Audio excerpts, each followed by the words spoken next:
Imam Jalaluddin As-Suyuti rahimahullah ta'ala. Qaddasallahu sirrahu wa adama nafa'a bi ulumihi wa barakatihi wa nafa'atihi wa madatihi wa karamatihi fid dharain amin. Hadis nomor 8578 terdapat dalam Musnad Imam Ahmad bin Hanbal, Sunan At-Tirmizi, Sunan Ibnu Majah.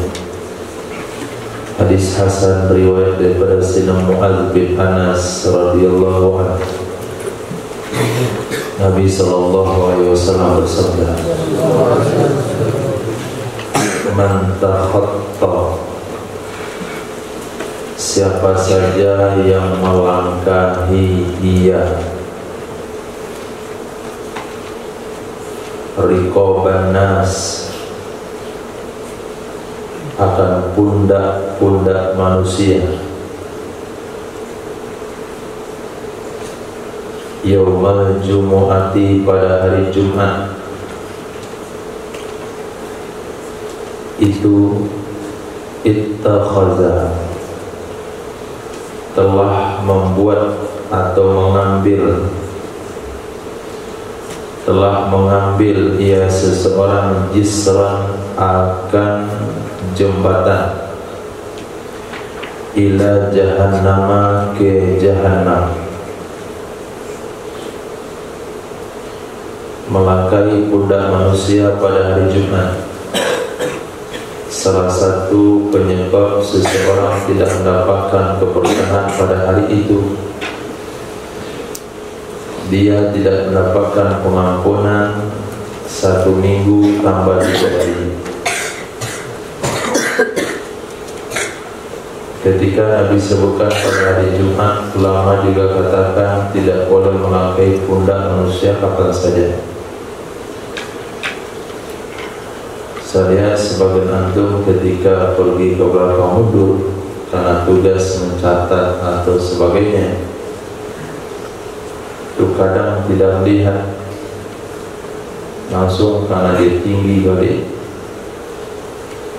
dia langsung melangkahi, minta permisi jalan dulu antara 2 bahu kawan baru melangkah ke belakang, bukan langsung putar balik langsung dilangkahi. Satu yang kena ke bagian bau belakang, satu kena bagian bau depan. Cari dulu jalan, pantau mana yang renggang. Kalau nggak ada, minta permisi untuk dipinggirkan kiri dan kanan. Wahfir janahaka liman ittaba'aka minal mu'minin. Rendahkan sayapmu bagi orang yang mengikutimu dari kalangan orang beriman. Perintah Allah kepada baginda Rasul sallallahu alaihi wasallam.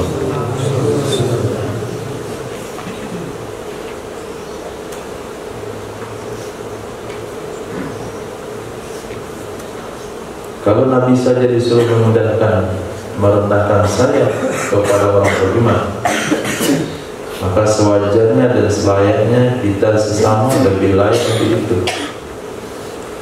Mana saya orang beriman? Ini bahu.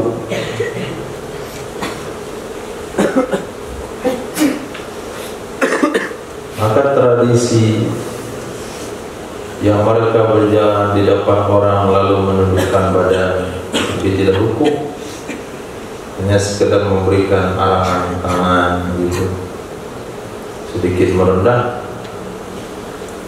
Itu pengamalan dari ayat waqfid janahaka liman ittaba'aka minal mu'minin.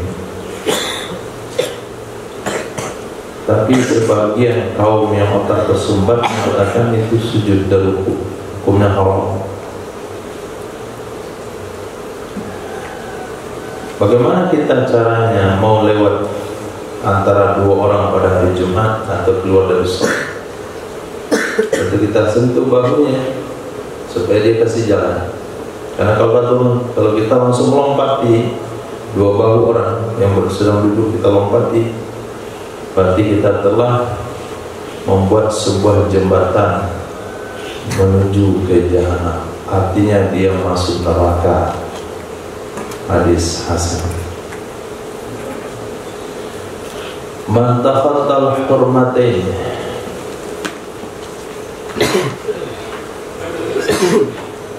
siapa saja yang melangkahi ia akan dua yang haram.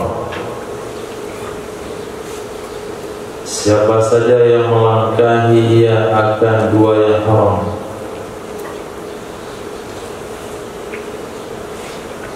Fakhuttu, maka potonglah oleh kalian. Wastahu, tengahnya seseorang. Bisayfi, dengan pedang. Potonglah tengahnya dengan pedang. Belah dua badannya, potong dua badannya. Apa maksud takhatta hurmatain? Makna hadis ini adalah orang yang kawin dengan mahramnya. Takhatta hurmatain, maksud hadis menurut Imam Abdul Rauf Al-Manawi adalah orang yang nikah antara mahram, nikah dengan istri bapaknya, maksudnya dengan ibu tiri, nikah sama saudara sendiri, nikah sama bibi, nikah sama ibu kandungnya, seperti cerita sang Korea.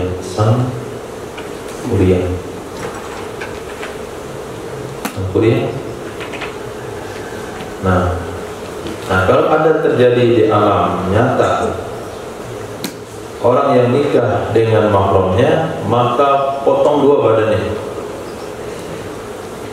Itu hukumannya. Hadis berikutnya Nabi SAW bersabda, Man takhatta, siapa saja yang melangkahi halqata qaumin, akan lingkaran kaum, bighairi iznihim, dengan tanpa izin mereka, fahuwa asi, maka dianya seseorang itu pelaku maksiat. Halqah, halqah Quran, halqah ta'lim, orang yang sedang duduk melingkar. Kita nggak pamit, nggak permisi, lewat depan mereka itu, nanti sudah maksiat. Kalau ada orang duduk melingkar, apakah dia sedang menikmati makanan, atau sedang musyawarah, atau sedang mengaji, atau sedang tadarus, sedang apa saja, asalkan bukan buat perkara haram, kita lewat di tengah-tengah mereka membelah barisan, itu tidak akan maksiat. Kalau tidak ada jalan lain, izin dulu. Itu ada diajarkan Nabi SAW. Nah, halqah pada hari ini adalah kelas. Itu dianggap juga halqah. Maka tidak boleh masuk satu kelas, orang sedang taklim pendidikan, kita masuk, ambil satu lalu langsung keluar. Jadi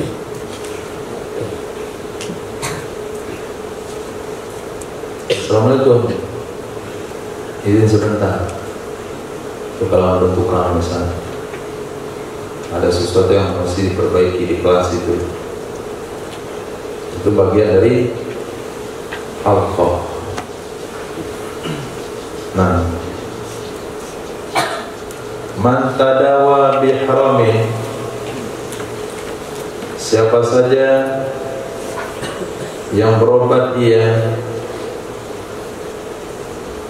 dengan sesuatu yang haram, siapa saja yang berobat dia dengan sesuatu yang haram, lam yaj'alillahu bihi shifaan, itu tidak menjadikan oleh Allah Subhanahu wa ta'ala padanya seseorang atau padanya yang haram akan kesembuhan.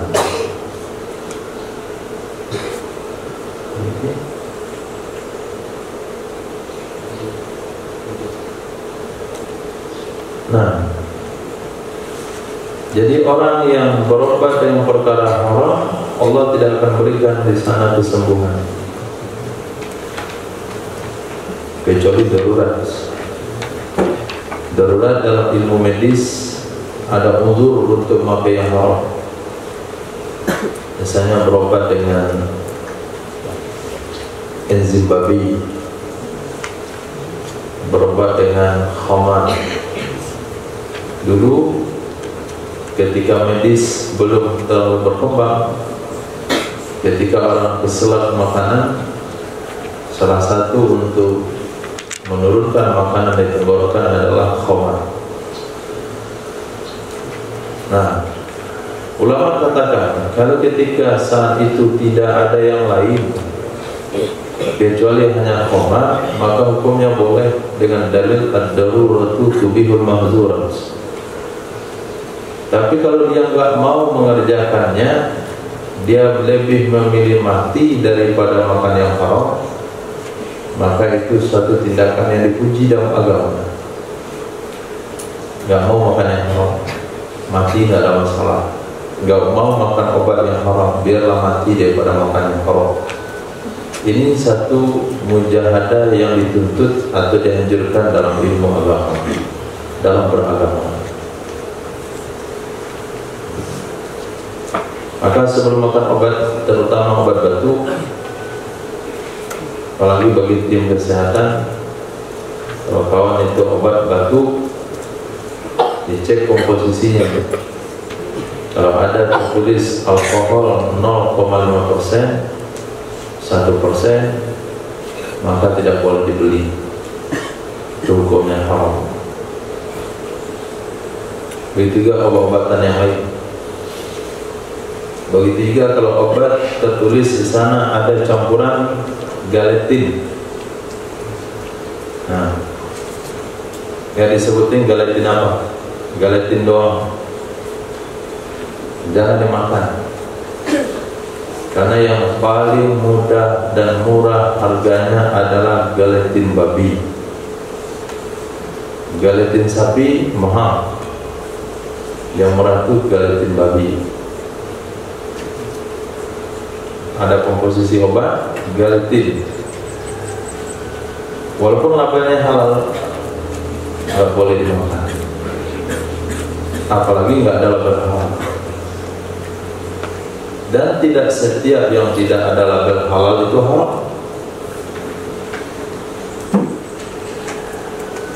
Saya bayar di minimarketnya cari label halal. Lontong pecel nggak ada label halal. Tapi akhir-akhir ini itu bahan yang terbuat dari stainless itu semestinya juga ada label halal. Ini cukup mengherankan teknologi sekarang. Jadi stainless itu ada stainless babi. Bingung nampan besi itu apa pula unsur babi di situ. Ternyata dengan waktu mencetaknya dia harus memerlukan sebuah kimia yang berasal dari babi. Yang dari dulu babi itu mengganggu. Dulu dia sering masuk ke kebun masyarakat, sekarang sering masuk ke makanan dan obat, termasuk kosmetik. Nah, tapi kalau bukan babi dan dia obat luar, ini nggak terlalu masalah. Misalnya minyak burung but.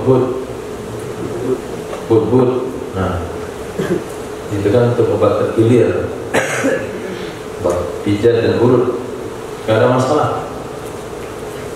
Yang penting selesai dipakai, dicuci anggota tubuhnya, jangan terkena pakaian di bawah sekolah.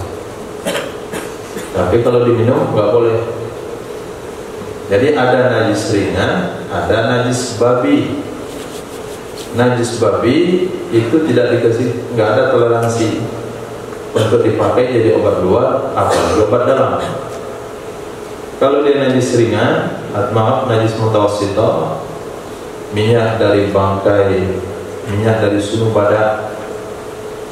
Kalau minyak sunu badak, lu tahu sunu?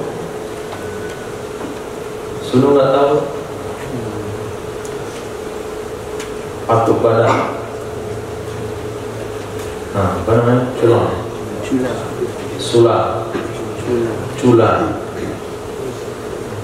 Nah, cula. Itu kan najis, tapi masih boleh dipakai untuk obat luar. Nah, jadi perhatikan obat-obatan yang dikonsumsi, baik dari dokter, apalagi dari apotek. Termasuk juga obat kampung. Man tarakal jumu'ah, siapa saja yang meninggalkan ia akan sholat Jumat min ghairi udhrin, dari tanpa udzur, falyatasaddaq bi dinarin, hendaklah dia bersedekah 1 dinar. Hendaklah dia bersedekah 1 dinar. Fa illam yajid, maka jika dia tidak menemukannya, fa nisfu dinarin, maka setengah dinar. Tulis di situ 1 dinar 4,25 gram. 4,25 gram emas. Hari ini emas 1 gramnya berapa?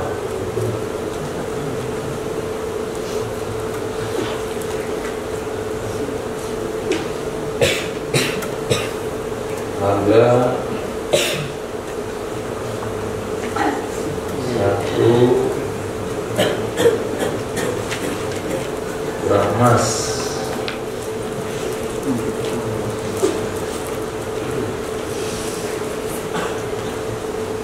Harga emas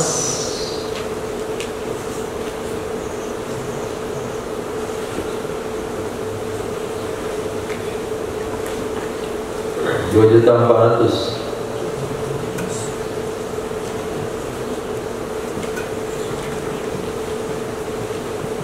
Rp2.400.000 kali 2.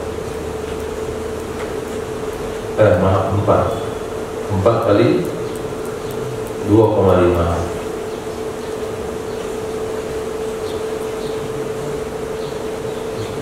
4 kali 2,5.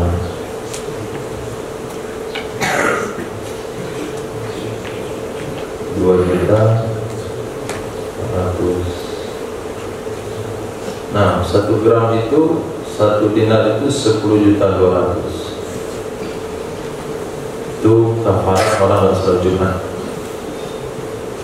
Orang yang nggak sholat Jumat tanpa uzur hendaklah bersedekah 10.200.000.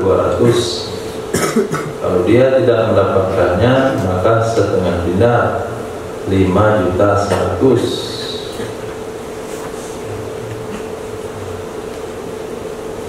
Jadi kalau ada aturan kampung yang dibuat oleh nenek mama, alim ulama, candi pandai, yang tidak sholat Jumat di denda 5 kalung semen, itu masih wajar. Baru 300.000, belum seberapa itu. Artinya dia didenda 10.200.000. Hadis sahih yang tanpa uzur. Tapi kalau hujan lebat, hujan lebatnya datangnya awal, bukan jam 11:30, bukan jam 12, tapi jam 10:30 atau jam 11 hujan sudah lebat, antum nggak pergi sholat Jumat, itu uzur. Yang penting hujannya lebat. Ciri-ciri lebat itu airnya ngalir di tanah. Jika antum katakan air jatuh dari atas, itu sedang hujan airnya dari atas. Nah, hadis di bawah, man tarakal jumu'ah bighairi udrin, mananya sama di atas.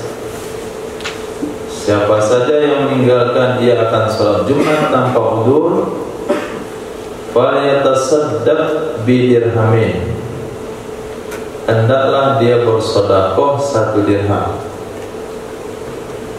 1 dirham itu 25.000, misalnya 75.000,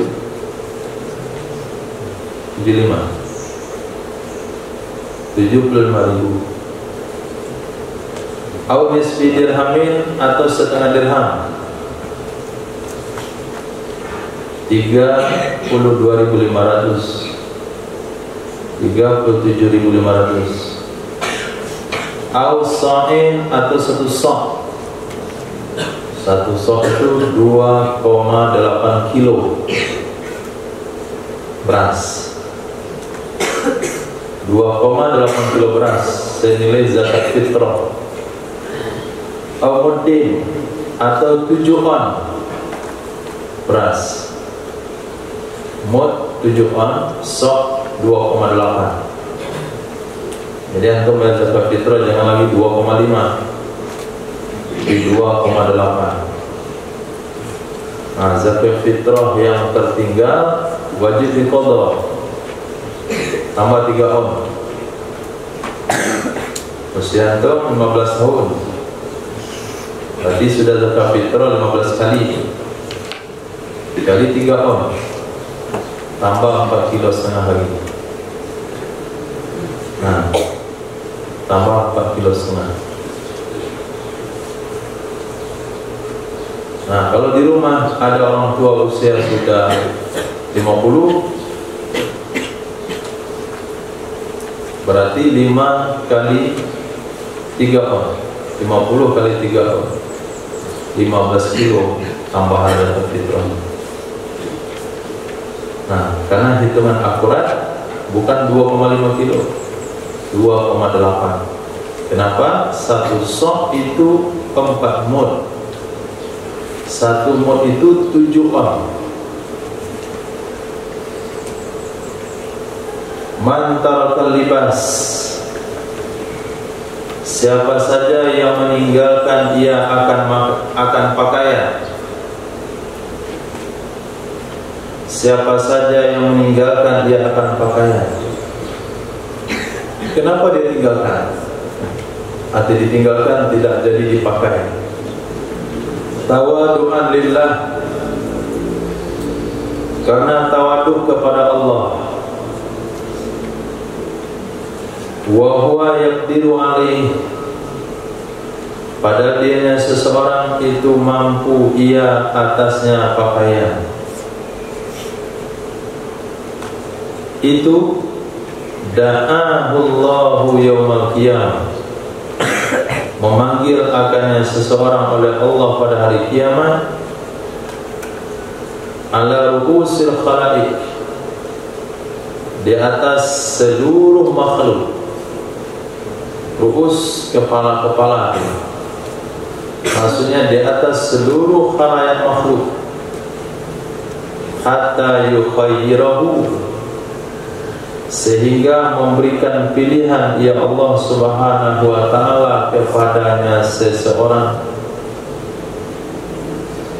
min ayyi hulalil imani sya'ayal basuha, dari yang manakah pakaian-pakaian iman yang dia mau, yalbasuha, yang ia pakai akannya. Hadis sahih.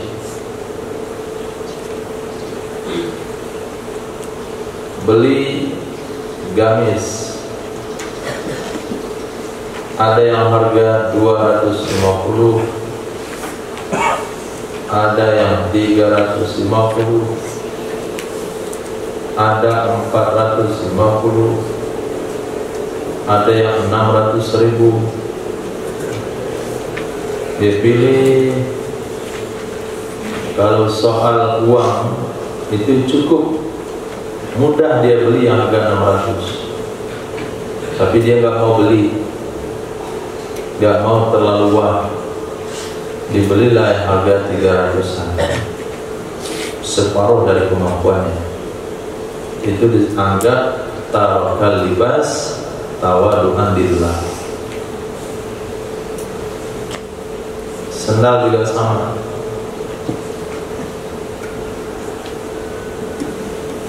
Ada sendal jepit harga 2,5 juta.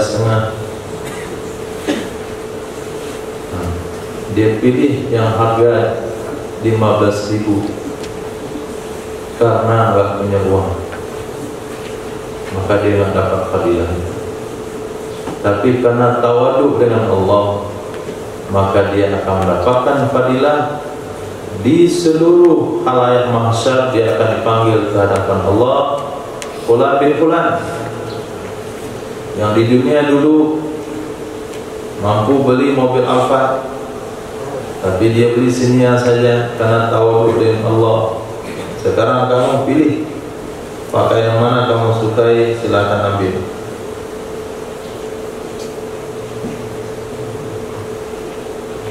Sini, kalau kita berdiri depan.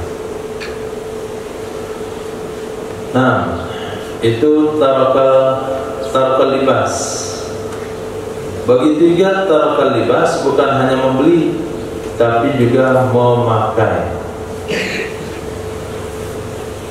Ada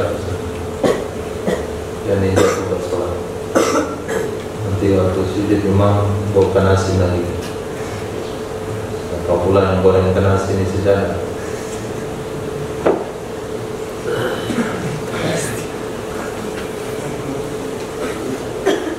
kita diundang dalam suatu acara, kita mesti tahu ini balik siapa.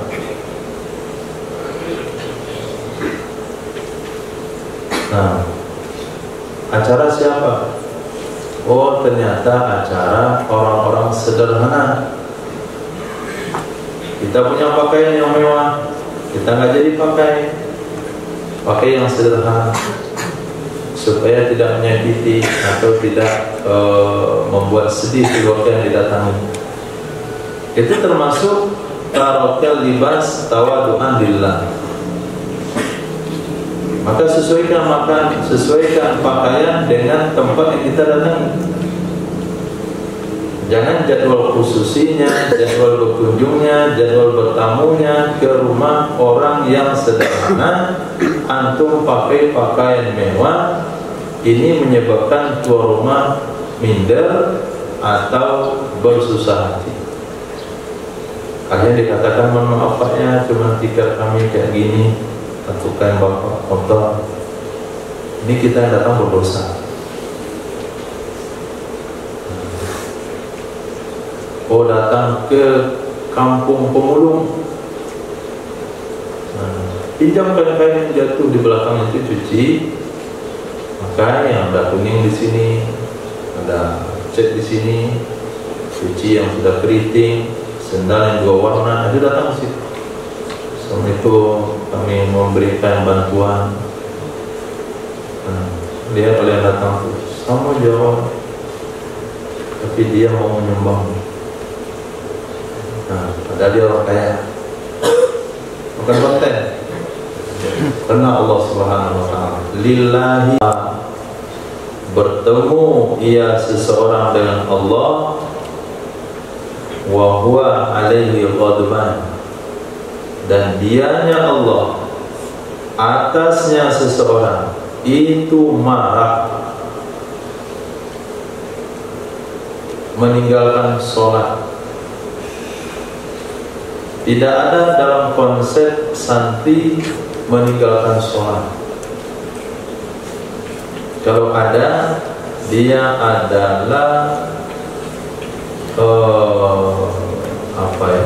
keajaiban dunia, bukan keajaiban dunia. Hewan kebun binatang yang paling unik,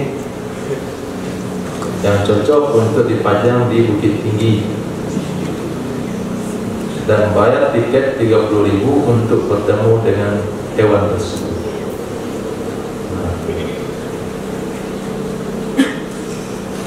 Dah pernah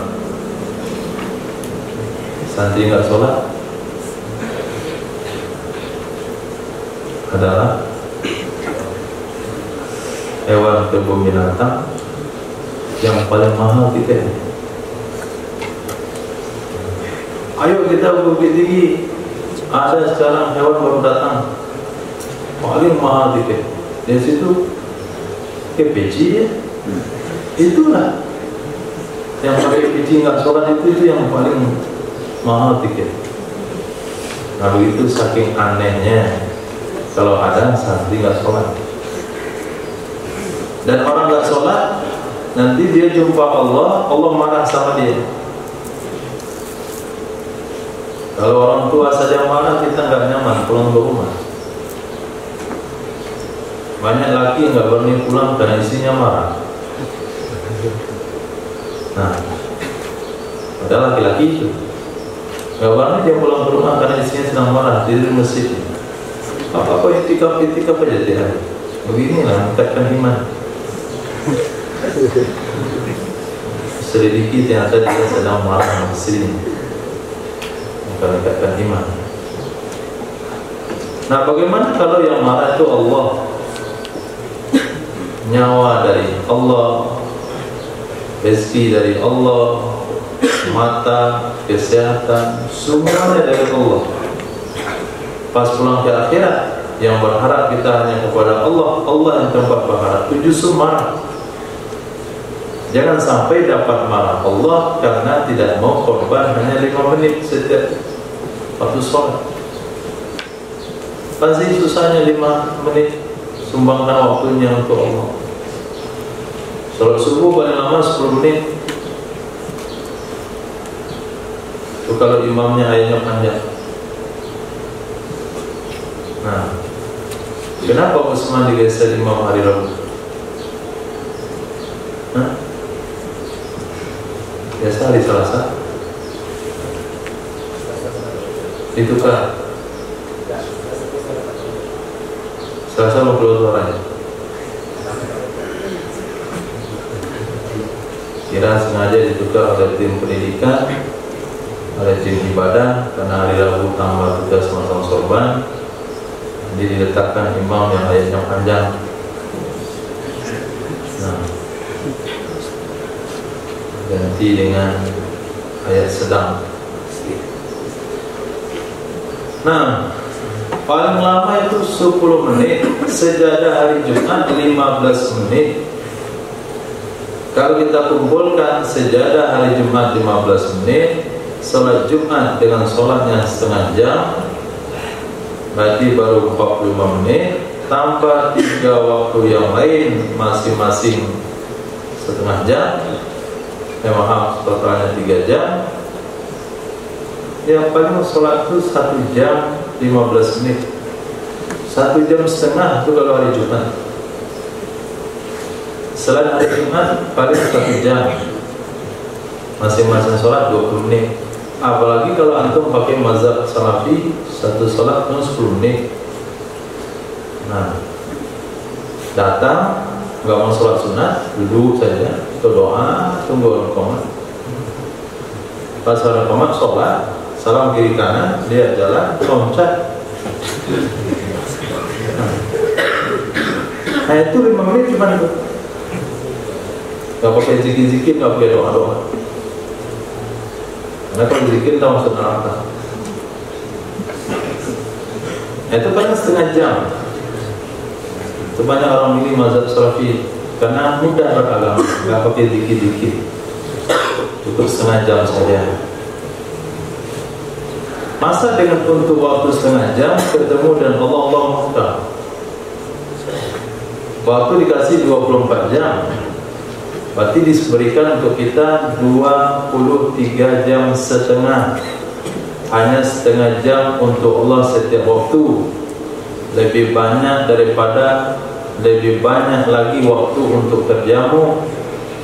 Bahkan lebih banyak waktu main handphonemu daripada waktu sholatmu. Lebih banyak waktu main bolamu daripada waktu sholat. Barasar main bola 1 jam. Ada 1 jam. Nah, sholat sehari nggak sampai 1 jam total, sholat saja. Nah, dipikir yang waras.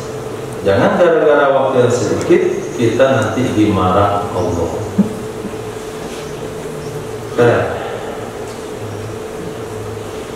Kita tanya sama santri baru, berapa kali anak bapak tinggal sholat di rumah? Nah, berapa kali anak bapak tidak sholat jamaah? Tanya sama anaknya, kenapa kamu gak jamaah tiap waktu? Syukur saya sholat, bapak saya gak sholat. Gawat lagi itu. Begitu kamu aja jadi bapak, jangan anakmu sholat. Nah, man taraka salat al-asri, siapa saja yang meninggalkan dia akan sholat asar, itu habito amalu, batal amalnya. Siapa saja yang meninggalkan dia akan sholat asar, itu batal amalnya. Maka saking pentingnya sholat asar. Maka Sayyidah Aisyah radhiyallahu ta'ala mentakwilkan wassalatul wusta hafizu ala sholawati wassalatil wusta hafizu ala sholawati wassalatil wusta. Itu adalah sholat asar. Karena saking besarnya bahaya meninggalkan sholat asar. Bahkan dalam hadis yang lain dikatakan, orang yang meninggalkan sholat asar berarti sama telah kehilangan keluarga dan harta bendanya. Dalam hadis yang lain digabungkan dengan salat subuh, Nabi bersabda, "Man salat al-fardain dakhala al-jannah." Dan hadis itu sudah kita baca juga kemarin tentang fadilah salat asar dan salat subuh.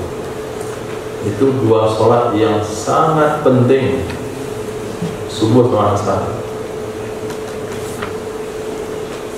Man taraka shalah muta'ammidan, siapa saja yang meninggalkan dia akan sholat hal keadaan sengaja, faqad kafara, maka sungguh dia telah kafir, jiharo, terang-terangan. Siapa saja yang meninggalkan dia akan sholat hal keadaan sengaja, maka sungguh dia telah kafir, terang-terangan. Nah, bagaimanapun jahilnya di orang, nakalnya jadi orang, premannya itu sholat jangan sampai tinggal. Karena preman bertato gak ada masalah, sholat saja. Oh, dia belum bisa berhenti mabuk, tetap sholat. Kalau saya nanti sholat kalau sudah berhenti mabuk, sholat saja, jangan tunggu berhenti mabuk. Kalau dia nggak bisa tinggalin zina misalnya, sholat saja. Jadi dia selesai dia zina, dia mandi wajib, kemudian dia sholat tobat. Maka ketika Nabi diberitahukan oleh seseorang, "Ya Rasulullah, fulan itu dia sholat tapi tetap mencuri, wahai Nabi." Kata Nabi SAW, sholatnya satu saat menyebabkan dia berhenti mencuri. Ini sholat penting. Itu sholat akan menyebabkan seseorang berhenti dari maksiat. Inna sholata tanha anil fahsya'i wal munkar. Nah, jangan sampai dengan ibadah sholat justru buat maksiat. Jangan sampai dengan ibadah sholat justru buat maksiat. Tahu orang buat maksiat dengan ibadah sholat? Yang pura-pura sholat kadang nggak punya wudu. So, urusan apa? Lambat yang belum wudu kayaknya. Jalur ya Allah, sholat Allah. Ada belum wudu. Selepas itu rakaat kedua dia batal. Pergi dia wudu. Bilang teman-teman, catat bisa batal wudu. Itu lebih parah dosanya. Orang meninggalkan sholat jadi maksiat, dia buat sholat untuk maksiat. Haram hukumnya sholat tanpa wudu atau berpura-pura sholat tanpa wudu. Maka nggak ada yang batal-batal wudu, kecuali yang usia 60 tahun ke atas boleh batal wudu. Yang usianya belum 60 tahun ke atas tidak diterima alasan batal wudu, tetap sholat hajat 20 rakaat. Karena yang batal wudu itu ada kala wudu terburu-buru, belum buang air besar atau buang air kecil. Ada kala memang nggak wudu atau cuci mata doang. Itu kan yang mau santri itu. Wallahu a'lam, prediksinya begitu. Ya kan? Ya kan? Baik, ya kan? Nggak tahu. Antum nggak pernah batal wudu, langsung sama Irosa. Mau batal? Betul? Kenapa bisa batal?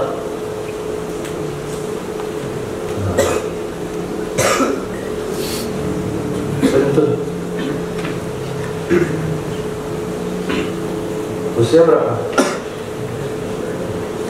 21. Baru 14.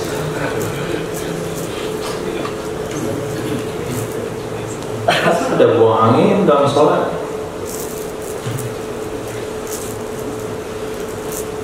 batal wudhu kencing menetes dari wajah, usia 60 tahun ke atas, tentu dalam sholat usia 60 tahun ke atas karena sudah dol.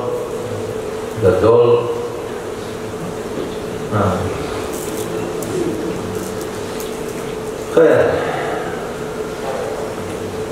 mantar karomia, siapa saja yang meninggalkan dia akan memanah. Siapa saja yang meninggalkan ia akan memanah. Ba'dama alimahu, setelah ia belajar akannya memanah. Kenapa ditinggalkan? Raghbatan anhu, karena sudah benci memanah. Fa innaha, maka sesungguhnya meninggalkan memanah itu nikmat. Kafaraha, yang telah mengingkari ia seseorang akannya nikmat. Maka yang sudah beli panah, beli busur panah, ada anak panahnya, mesti menjaga olahraga panahnya. Kalau ditinggalkan karena benci, meninggalkan karena nggak senang, berarti orang itu dianggap kufur nikmat. Hadis hasan. Bagi dapat juara kemarin lomba memanah.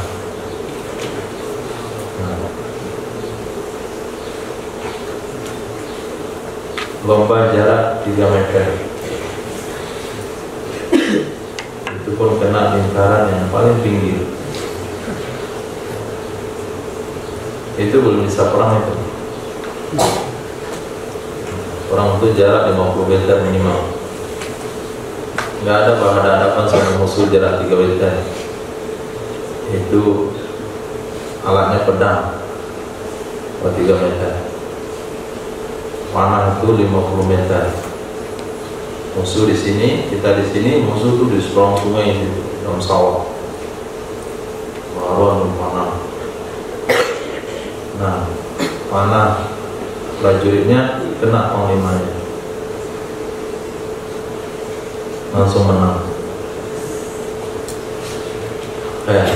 Jadi sepertinya memanah dam-dam perang itu nggak terlalu sulit, karena asal dilepaskan pasti kena. Kecuali antum disuruh mana satu orang. Nah, dan itu sebentar lagi akan digunakan. Karena Allah tegaskan dalam Al-Quran, wa'iddu lahum mastata'tum min khailin min quwwatin wa ribatil khail. Siapkan untuk musuh-musuhmu berkuda dan memanah. Man taraka salasa juma'in, siapa saja yang meninggalkan ia akan 3 kali Jumat. Siapa saja yang meninggalkan ia salasa juma'in akan 3 kali Jumat. Kenapa dia tinggalkan? Tahawunan biha, karena menganggap enteng, karena menganggap remeh dengan sholat Jumat itu. Taba Allahu ala qalbi, menutup, mencap oleh Allah atas hatinya. Ini bahaya orang yang tidak sholat Jumat 3 kali. Susah ditembus hidayah. Mantarka salasa jumu'atin, siapa saja yang meninggalkan dia 3 sholat Jumat, min ghairi udhrin, dari tanpa udzur, itu kutiba minal munafiqin, ditulis akan dia seseorang dari orang munafik. Kedua hadisnya sahih. Di atas Juma'in itu namanya jamak taksir, di bawah jumu'atin itu disebut dengan dengan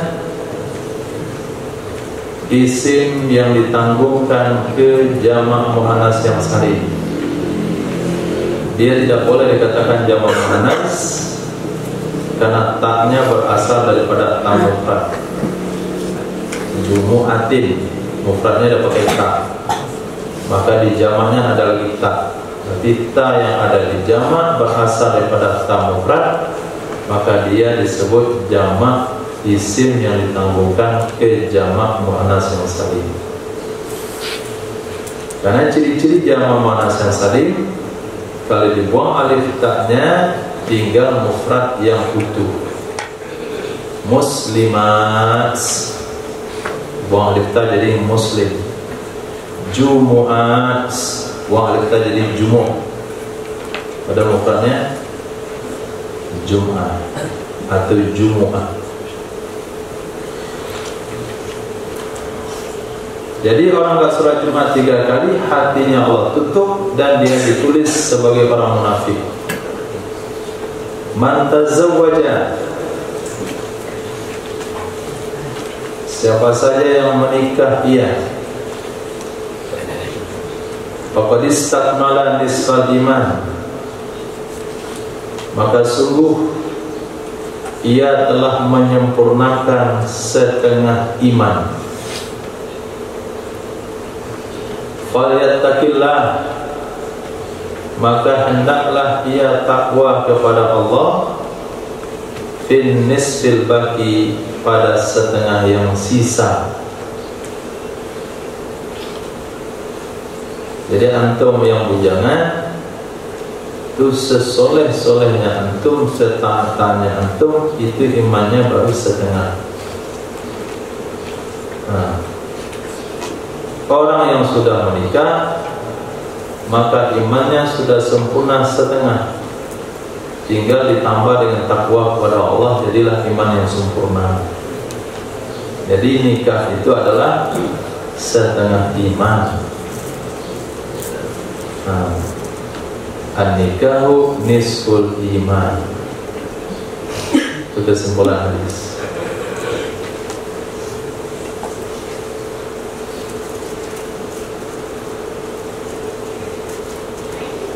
Dulu sebandel-bandelnya laki-laki di kampung, kalau sudah menikah dia udah mulai sholat. Kenapa rajin sholat sekarang? Menantu orang. Dulu sekarang nggak tahu.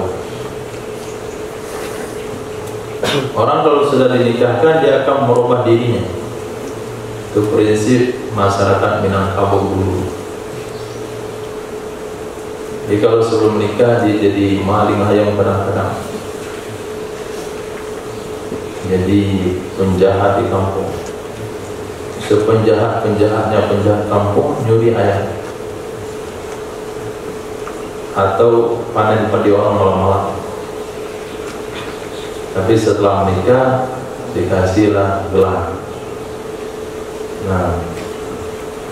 sultan, ada bagindo, ada setan. Dan nikah nggak ada perubahan sama sekali, itu setan juga. Jadi terbukti menikah itu menyempurnakan iman.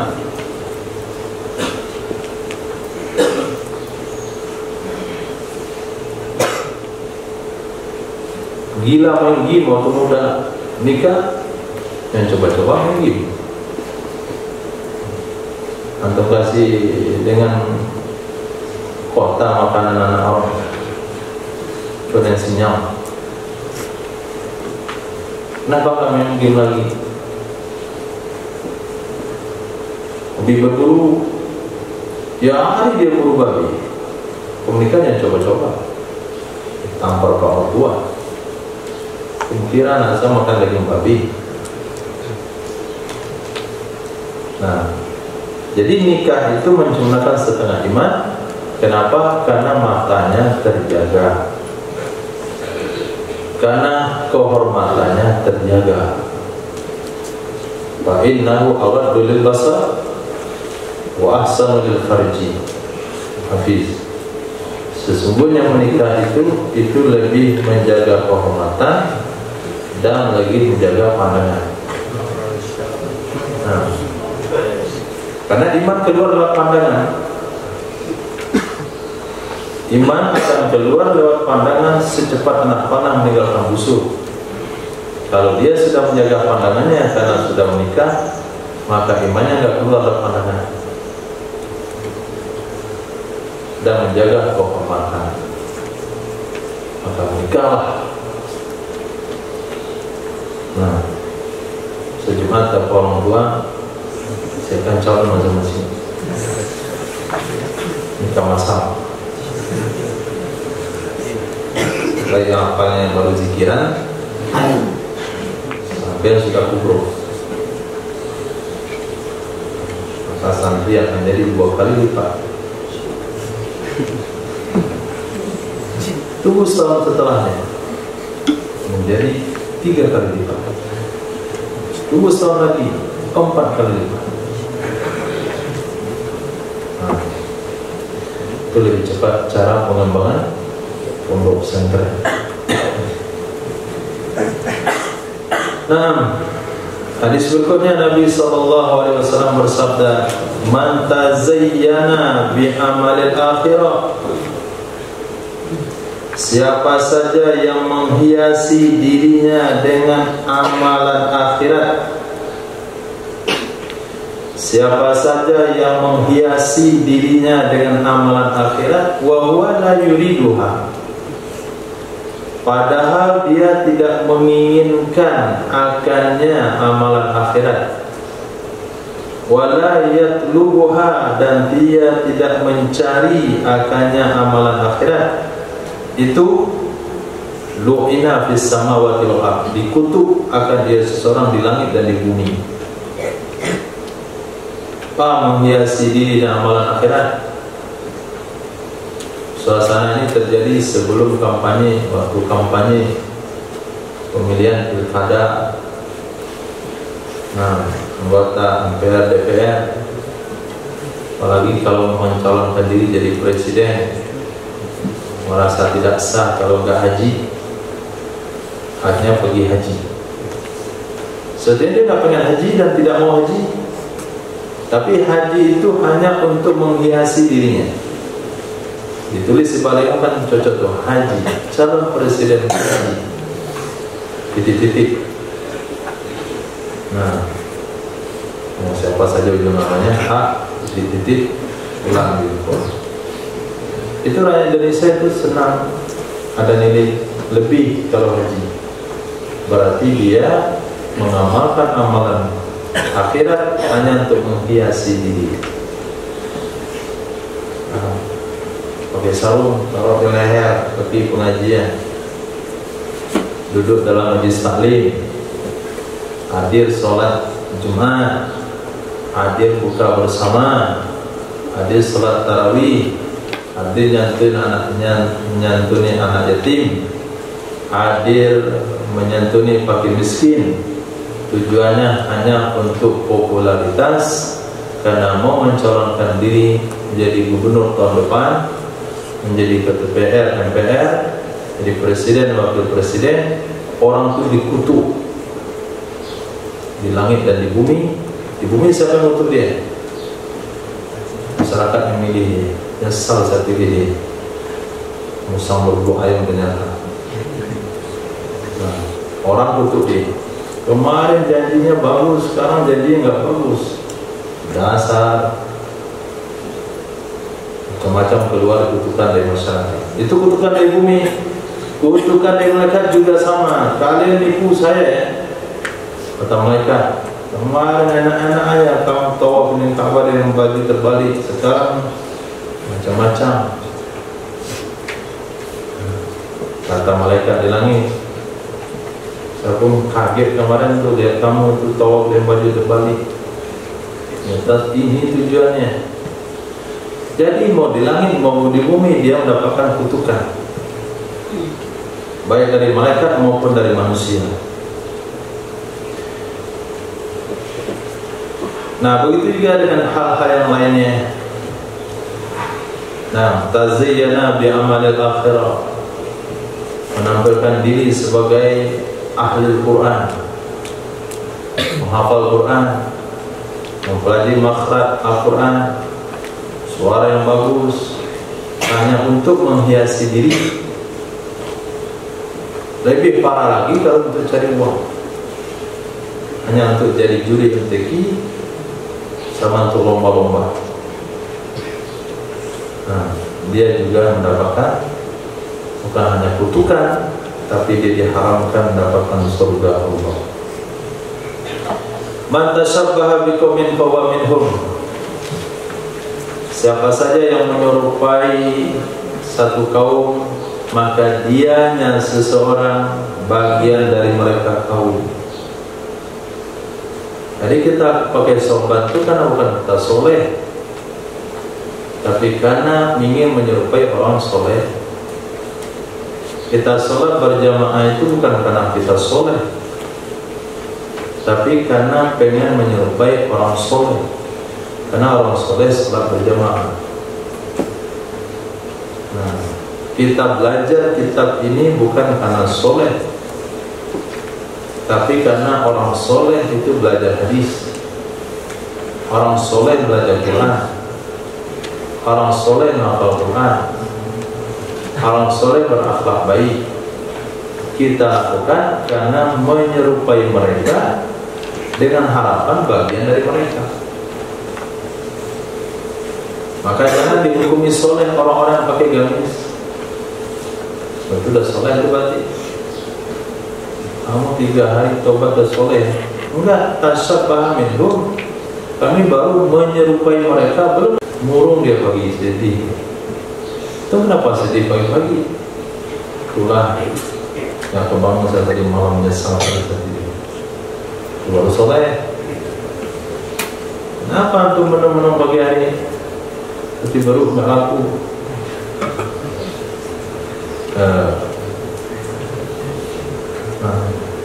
Tinggalin pacar. Itu nggak soleh. Jadi jangan dikira ada mengaji, ada baca hadis, ada baca kitab, udah jadi orang soleh. Kita baru tahap tasyabbaha minhum. Kalau soleh bukan kayak gini. Lagi ngomong.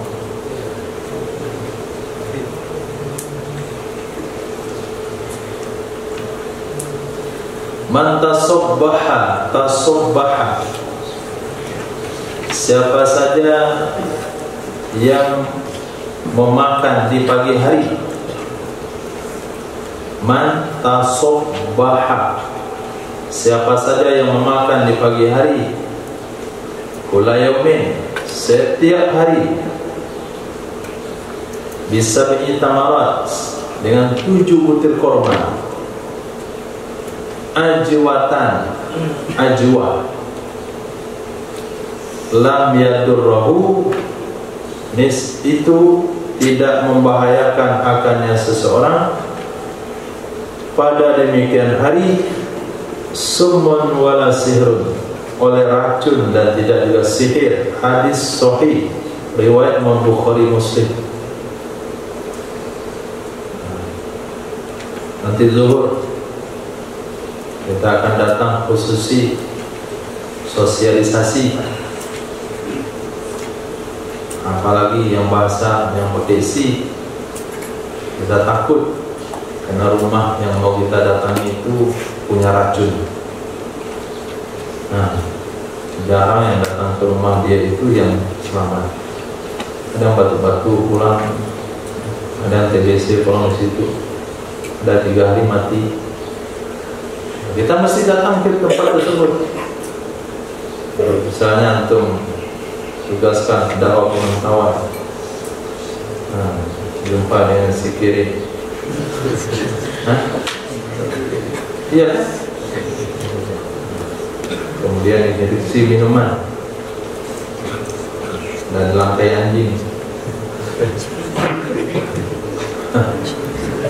Di lantai itu nggak apa-apa, asal yang kencingin aja. Kemudian antum nggak mau minum, kata Amir mesti minum, nanti dia racun. Nah, contoh 5 menit mati, aman Pak. Sadar minum makan koma ajwa tadi pagi 7 butir. Nah, datang ke pelosok mana, nyampaikan dakwah di situ, ternyata itu gudang dukun. Permainan mereka perlombaan 17-nya adalah perlombaan nyantet. Itu perlombaan 17 Agustusnya itu. Disuruh pula oleh tim dakwah untuk datang ke situ. Nah, makan kurma ajwa tiap pagi selama berdakwah di tempat dukun. Hadis sahih riwayat Bukhari dan Muslim. Berapa butir? 7 pagi makannya sebelum makan yang lain. Kurma ajwa, bukan kurma sukari. Apalagi kurma ajwa aliyah yang sudah kita baca beberapa bulan yang lalu, fadilah kurma ajwa. Nah, di sana dikatakan kemarin itu anti sihir dan racun, tapi nggak disebutin cara makannya. Nah, di sini baru disebutin, ternyata makannya 7 butir pagi hari. Nah, tapi ketika Nabi katakan zalikal yawm, ketika bahasa Arab mengatakan yawm, berarti nggak berlaku malam. Nah, kalau bertemunya malam, mesti makan di awal malam. Maka dianjurkan bertamu ke dukun itu jangan malam, siang-siang. Nah, supaya cocok dengan hadisnya. Pemalam nanti banyak lagi jin yang bantu dia. Kurma ajwa, nah harganya lumayan mahal. Man tasaddaqa bi syai'in, siapa saja yang bersedekah dengan sesuatu,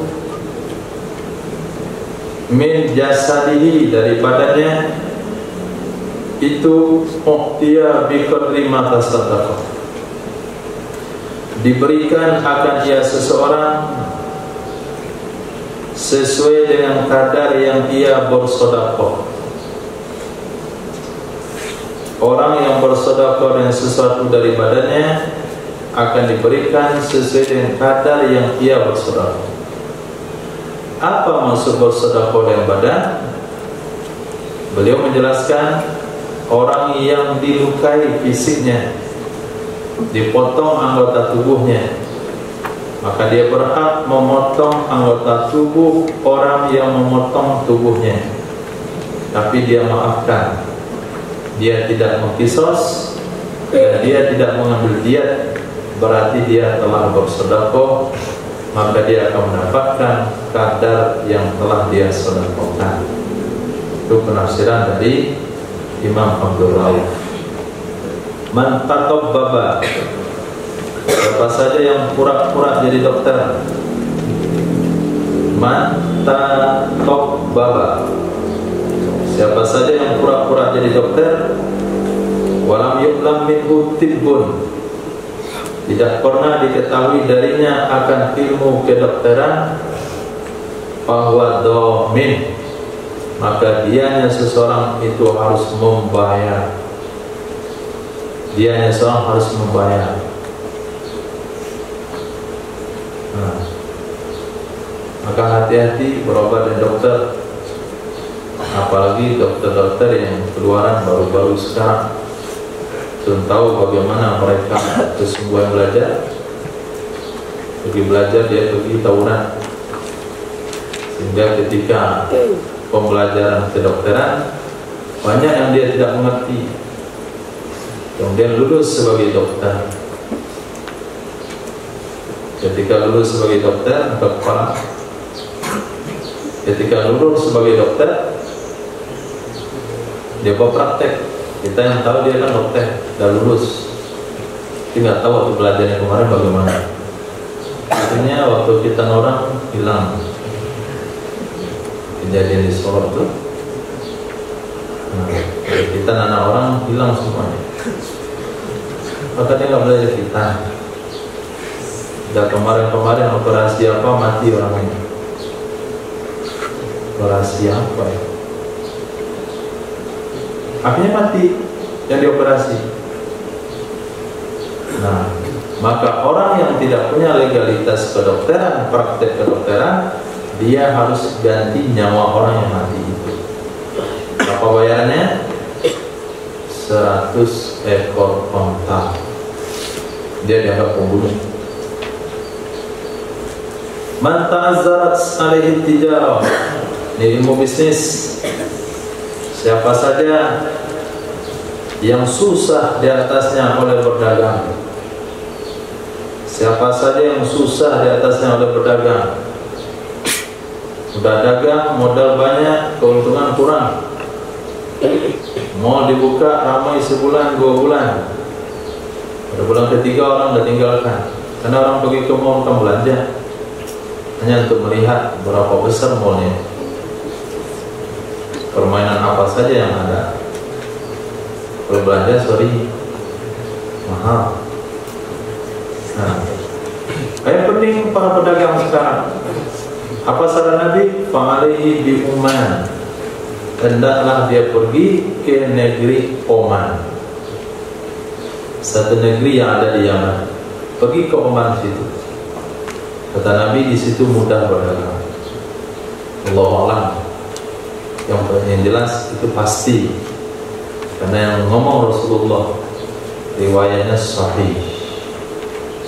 Nah, jadi para pedagang-pedagang yang tidak bisa lagi cari uang di Indonesia, sudah kalah bisnisnya karena online, maka dipersilahkan berangkat ke Oman 4 bulan.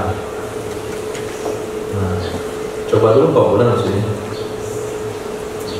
Pelaris di situ, tetap di situ. Tapi kalau sampai di situ nggak pandai juga, nggak laris juga, berarti kamu bukan pedagang.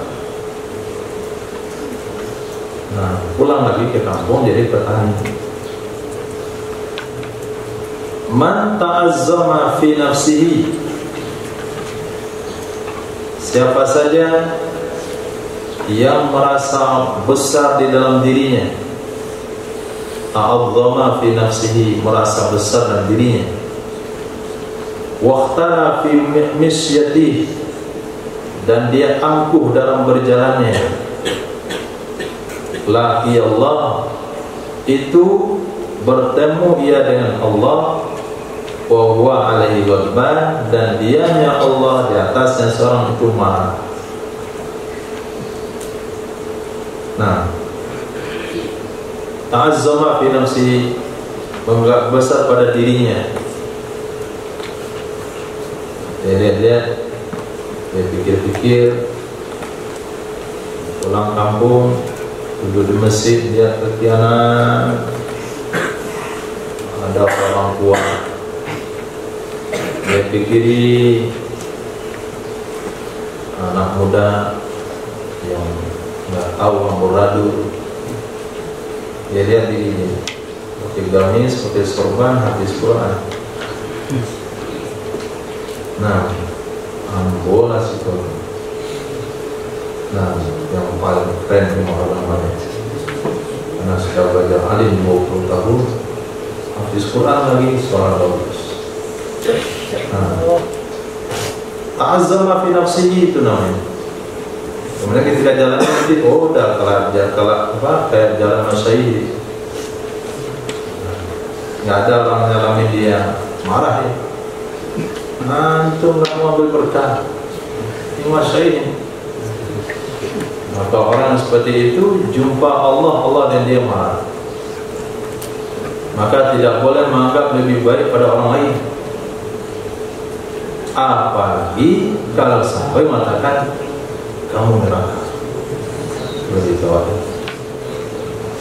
Menganggap lebih baik pada orang lain saja nggak boleh, apalagi nuduh orang lain neraka.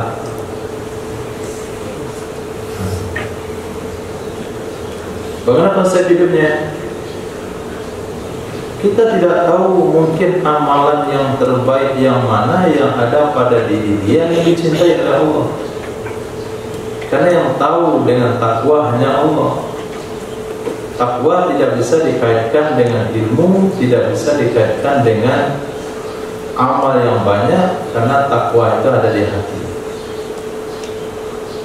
Sejauh mana dia merasa takut dengan Allah ketika sendiri, apa kata hatinya? Saya harus sholat, saya nggak mau dimarah. Mungkin ada kelihatan orang soleh di masjid, tapi ketika sendiri dia tidak takut sama Allah. Belum takwa itu namanya. Itu baru orang taat. Takwa itu hati. Walaupun orang tidak lihat, yang jelas ini bukan hak saya nggak akan ambil. Nah, ini bukan punya saya nggak akan ambil. Ini kewajiban saya akan lakukan. Orang lihat nggak lihat, Allah lihat. Nah, ketika Sayyidina Umar lewat di malam hari, ketika meronda, terdengarlah percakapan dalam rumah. Seorang ibu mengetes keimanan anaknya. Wahai anakku, kamu campurlah susu kita dengan air sedikit, biar banyak besok kita jual. Kata anaknya, wahai ibu, nanti kita ditangkap oleh Sayyidina Umar. Kita bisa dipenjarakan, kita bisa dihukum. Apa kata ibunya? Umar tidur sekarang, nggak tahu dia. Apa kata anak itu? Aina Rabbu Umar? Tuhannya Umar di mana? Dia kan tidur. Terdengar oleh Sayyidina Umar bin Khattab ketika dialog ibu dan anak di dalam rumah. Sayyidina Umar langsung tandai rumahnya. Wahai Aslah, tandai rumahnya. Besok Sayyidina Umar datang pergi melamarkan wanita itu untuk putranya. Nah, akhir lahir 4 fuqaha sab'ah daripada lahir salah satu fuqaha sab'ah daripada keturunan Sayyidina Umar lewat wanita tersebut. Nah, itu orang bertakwa. Dia nggak hafaz Quran, tuh nggak ada cerita dia hafaz Quran. Dia cuma pedagang susu sama emaknya. Tapi takwanya tinggi. Lahir anak yang soleh, alim.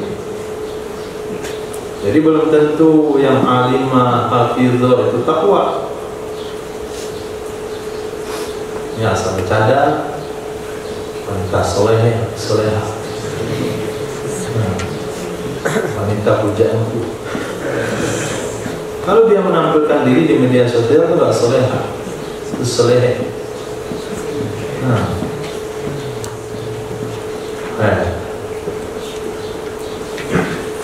Allah.